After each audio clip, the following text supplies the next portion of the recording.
Katika jina lako Kristo, ninakutukuza, ninakuinua, ninalihimidi jina lako. Unastahili sifa, unastahili tukuzo, unastahili kuhimidiwa, unastahili Bwana. Asante kwa ajili ya majira haya na wakati mzuri. Asante kwa ajili ya neno lile la utangulizi kwa kupitia kinywa cha mtumishi wako uliyemtumia.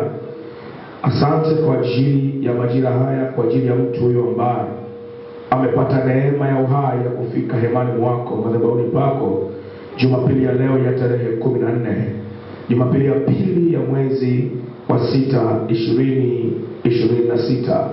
Hakika ni kwa neema yako, ni Jumapili iliyobeba siri zako, maana kuna migawanyiko katika ulimwengu roho na katika ulimwengu asili kwa mkono wako.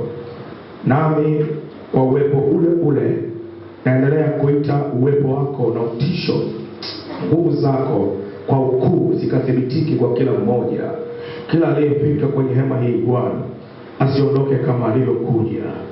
Najiweka wakfu mwenyewe kwa damu yako kwa ajili ya kazi yako na utukufu wako. Ukanitumie zaidi kwa namna ambavyo unawatumia wengine.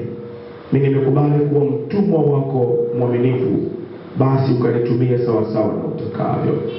Natangaza msamaha kwa ajili ya kila mmoja aliyefika mahali hapa, maana ulisema wale wote ambao tutawatangazia msamaha watasamehewa dhambi zao, na wale wote ambao tutamkia baraka watabarikiwa. Basi kila mmoja aliyekanyaga kwenye hema hii tarehe leo, Bwana ukamrehemu, ukamtakase, ukamsafishe, ukamondolee uovu wa matendo yake ya sirini na ya waziwazi, ili ile neema yako ikamguse, ikabadilishe hatima yake. Bwana Yesu, ukathibitike majina haya mpaka hitimishwe ibada hii, katika jina lako Kristo Yesu wa Nazareti aliye hai. Amen.